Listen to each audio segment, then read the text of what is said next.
Erwin, and this is my information speech. This is my audience of three, and I will be talking today about nicotine.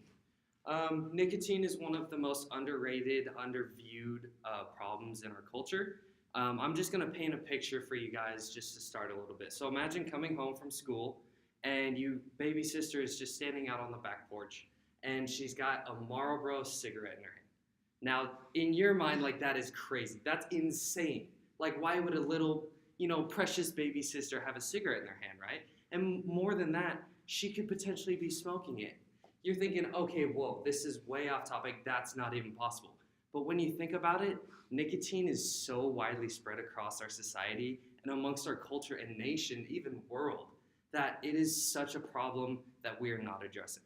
So, according to the U.S. Department of Health, there are more than 37.8 million smokers that are adults in this world. And that alone is like, oh yeah, that's not that many. But when you think about it, like, that's a ton of people. That's 37 million. And all of those are adults, and most of those are adults, I would imagine, are probably parents. Parents to children, maybe one, maybe two, maybe none. But that means that they're smoking around their kids, which is habit forming. Kids look up to their parents, right? And then furthermore, the BMC Public Health Survey actually went across the nation to Nigeria, and they found 3.5% of the smoking population there is actually children under the age of 15. And you're saying, oh, that's just a third world country. That couldn't possibly be us. But what's that different? We're all creatures of habit.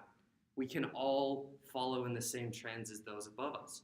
So today I'm going to inform you a little bit about how nicotine is one of the most underestimated problems in our society today. So according to the U.S. Department of Health, there are over 480,000 annual deaths caused by nicotine, whether that be smoking, whether that be nicotine patches, whether that be vaping. And these are some of the topics I'll be covering today as well.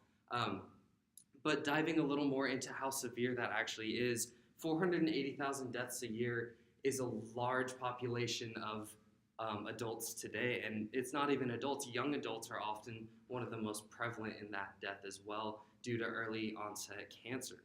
And if you think about it, I live in Spokane, Washington, and we have a population of 350,000. That means over 100% of our population would be dead because of smoking.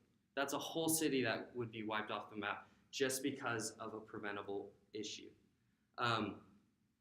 There was a study done in 2016 by the U.S. Department of Health, again, in accordance with the FDA, that found that 15% of our national population, so the population of the United States, are actually smokers.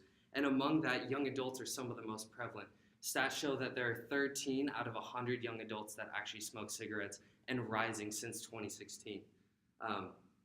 And furthermore, along with that, a lot of it is cigarettes, but a lot of it has started to become this more vaping culture. And vaping is a newer technology that was originally established in Japan, actually, and brought overseas. That is a synthetic form of tobacco and nicotine. So there's less of that burn and chemical tar and more of just the flavor that's produced to hold the young adults. And all of this has become so affordable and so easily accessible to not only teenagers, but below the poverty line as well. And there's actually a crazy statistic by the BMC Public Health Department that 25% of smokers are actually below the poverty line. So you're thinking at this point, okay, but you talked about a 6-year-old girl smoking a cigarette. Like, how is that even possible? Well, maybe it's not possible, but with vaping, that's become even more accessible to kids younger and younger and younger. I recently consulted a doctor in my area who is a sports therapist who did a study on nicotine on how it affects athletes and young children developing in high school. And he actually said vaping, the chemical compounds are so unresponsive and unresolutive that it could have effects worse than popcorn lung by the age of 32. And that, to me, there are so many studies done on smoking and how it can cause cancer and deteriorate your lungs, but we're making this new compound accessible to people that, you know, haven't even experienced full life yet. So that to me was just insane.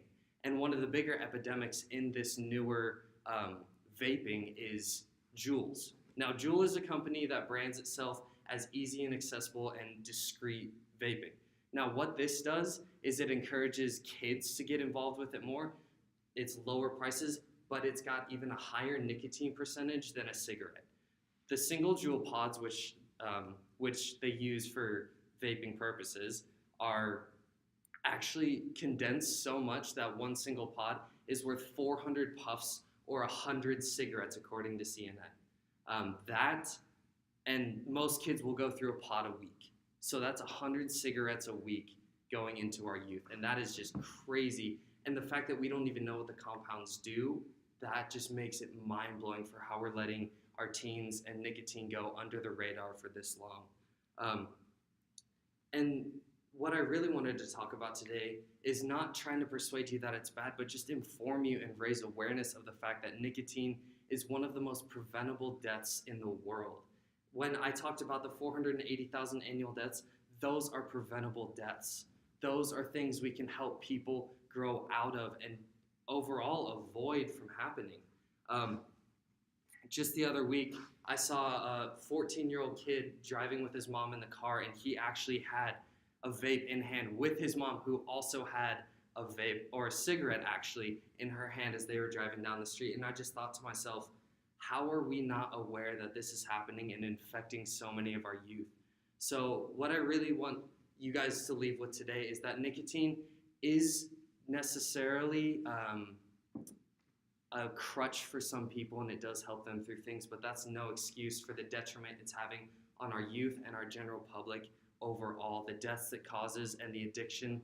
And when I talked about the poverty line being 25% of the smokers below that, there's a reason they actually stayed in that poverty line area, because addiction is a real thing and nicotine can take hold of people's lives. So I just want to leave you guys with that today. Thank you so much for listening. Thank you for your time. That was really good.